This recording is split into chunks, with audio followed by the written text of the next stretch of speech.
विजय कुमार त्रिपाठी, अध्यक्ष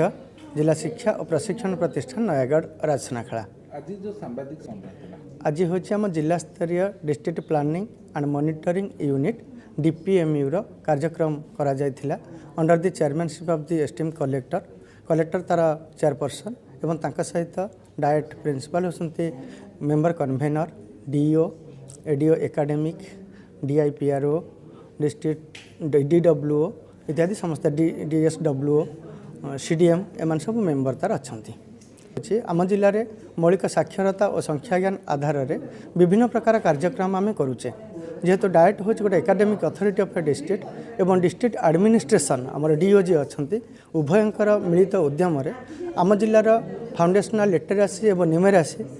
को आधार कर जो विभिन्न कार्यक्रम करुचे से कार्यक्रम विषय में प्रति 3 मास थर लेखा को आम आयोजन करुचे। 3 मास भितर कौन कौन काम कले ताको समस्ते डिस्कसन करवा एवं आसंता 3 मास आम कौन कौन प्लानिंग करुचे तार मध्य गोटे रोड मैप प्रस्तुत करवा यार उद्देश्य होची।